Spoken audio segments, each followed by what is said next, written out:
আসসালামু আলাইকুম। তো আজকে যে কেকটা বানাচ্ছি সেটা হচ্ছে একটা কাস্টমাইজ কেক আমার এক ফ্রেন্ডের। তো কেকটা হচ্ছে পুরোটাই কাস্টমাইজ ছিল ওর পছন্দ অনুযায়ী। আর সবচেয়ে বড় কথা যে ও যেটা করছে পুরাটাই আমার উপরে ছেড়ে দিয়েছে যে আমি কিভাবে এটাকে সাজাবো।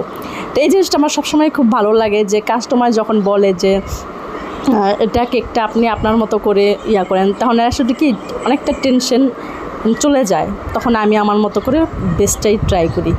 তো এটা পুরোটাই কাস্টমাইজ ছিল। আর এই যে ফন্ডেন্টের আমি সূর্যমুখী ফুল বানিয়েছিলাম, আর হচ্ছে পাতাটা বানিয়েছিলাম ফন্ডেন্টের। তো আপনারা যে জিনিসটা সব সময় বলেন যে কেকের দাম এত কেন রাখি, তা আপনারা যদি নর্মাল কোনো কেক নেন সেক্ষেত্রে আপনাদের প্রাইস নির্ধারিত দামই থাকবে।